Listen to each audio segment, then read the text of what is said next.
friends, I am here with my channel Solving Questions with Gauri Ma'am.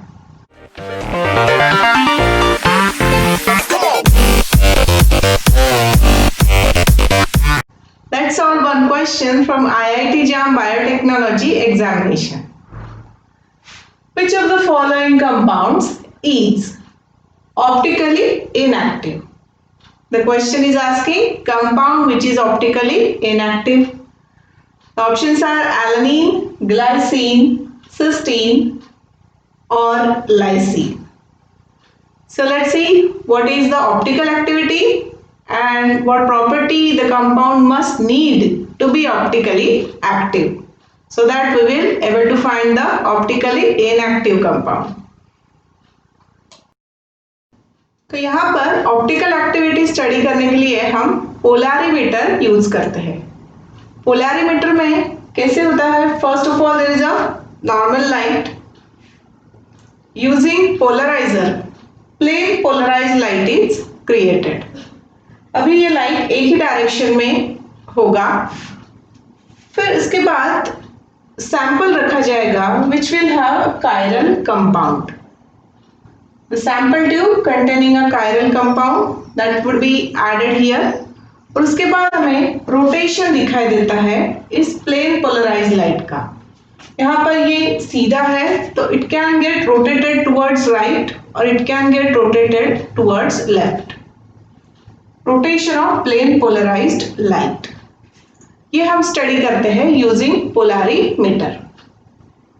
यहाँ पर polarisation show करने के लिए या फिर ऑप्टिकल एक्टिविटी, इसी फिनोमेना को हम ऑप्टिकल एक्टिविटी बोलते हैं. When the compound rotates the plane polarized light, that is the optical activity. तो ये होने के लिए कंपाउंड में कायरल सेंटर होना जरूरी है. Once compound have chiral centre तो उसके बाद that compound can rotate the plane polarized light towards either towards right direction में रोटेट करेगा तो उसे हम डेक्स्ट्रो रोटेटरी कहते हैं, जिसे हम स्मॉल डी से डिनोट करते हैं. डेक्स्ट्रो रोटेटरी स्मॉल डी से डिनोट करते हैं या फिर उसे पॉजिटिव साइन से भी डिनोट किया जाता है. Secondly, the compound can rotate plane polarized light towards left. दूसरी तरफ भी रोटेट किया जा सकता है, that is left. तो उसे हम लेवो रोटेटरी कहते हैं, जिसे हम स्मॉल एल से डिनोट करते हैं या फिर हम उसे नेगेटिव साइन से भी डिनोट कर सकते हैं. So the compound can rotate the plane polarized light either towards right or either towards left.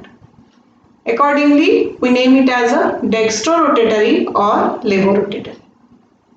अभी हम देखते हैं what is a chiral center, जो basic requirement है so as to compound show the optical activity. तो यहाँ पर हम जानते हैं कि कार्बन की वैलेंसी होती है 4. At the same time, carbon can have 4 groups attached to it. तो अगर सिंप्लीफाइड स्ट्रक्चर में देखें तो ये कार्बन 4 डिफरेंट ग्रुप के साथ अटैच हो सकता है. तो यहाँ पर हमें ध्यान रखना है जब ये 4 ग्रुप्स जो 4 वैलेंसीज है, ये 4 valencies 4 different groups are satisfying. If these 4 valencies are satisfied by 4 different groups, then that carbon atom is known as a chiral carbon. यहाँ पर A B C D 4 different groups है तो इसलिए हम इस कार्बन को कायरल सेंटर या फिर असिमेट्रिक कार्बन एटम कहते हैं. तो हमारे अभी हमें ऑप्शंस में देखना है कि हमें कौन से कंपाउंड में ये कायरल कार्बन है, क्योंकि कायरल कार्बन का होना ऑप्टिकली एक्टिव होने के लिए इम्पॉर्टेंट है. तो देखते हैं कि एलानिन के स्ट्रक्चर में ये जो कार्बन है वो कायरल सेंटर है. यहाँ पर देखें तो यहाँ पर हाइड्रोजन, यहाँ पर NH3, यहाँ पर मिथिल ग्रुप और यहाँ पर कार्बोक्सिलिक ग्रुप अटैच है. That's why this carbon is a chiral centre in case of alanine and thus alanine will show optical activity. Second option है सिस्टीन का. In case of cysteine also, this carbon is getting attached with 4 different groups. NH3 COO minus और H common होता है और इसका R group जो है वहां पर CH2SH है. इस वजह से cysteine is also having a chiral center. The next option is a glycine. Glycine के केस में जो R ग्रुप है वो है hydrogen and already 1 hydrogen is present. तो यहाँ पर ये कार्बन जो होता है ग्लाइसिन का वो कायरल सेंटर नहीं होता है. That is not a symmetric carbon atom and that's why glycine will not show optical activity. आगे चलते हैं. आगे है lysine. This is the structure of lysine.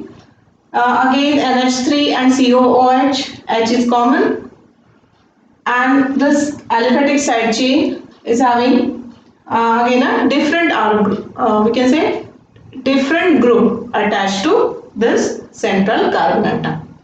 So again this carbon atom is having a 4 different groups attached to it and hence it is a chiral center. तो alanine, cysteine और lysine में chiral centre है, वो optical activity show करेंगे और glycine is the only amino acid among all 20 amino acid which do not have chiral center and that's why it doesn't show the optical activity. So with this we can say option C, glycine is the compound which is optically inactive. So the answer is option C. Here I have concluded with today's video. I will be there with more videos having solved questions from IIT JAM Biotechnology entrance examination. So keep watching my videos and also don't forget to like, share and subscribe for my channel and also to hit the bell icon. Thanks for watching.